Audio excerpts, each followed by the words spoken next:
नमस्कार, श्री स्वामी समर्थ. आज बघूया मी गणेश जयंती दिवशी बनवलेल्या मोदकांची रेसिपी.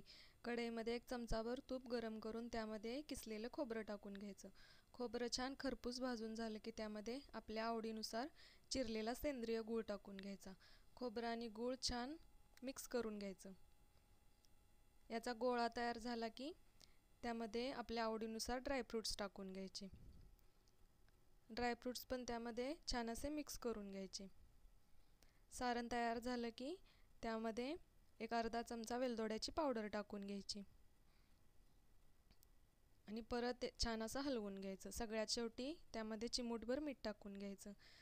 बघू शकताय सारण आपलं तयार आहे. नंतर मोदक करण्यासाठी मी तर साधीच कणिक घेतली, जशी आपण चपातीची मळतो तशी. त्याचा एक लहान गोळा घेऊन लहान अशी पारी लाटून घ्यायची आणि त्यामध्ये मोदकाचं सारण घालून घ्यायचं. यानंतर त्याच्या साईडला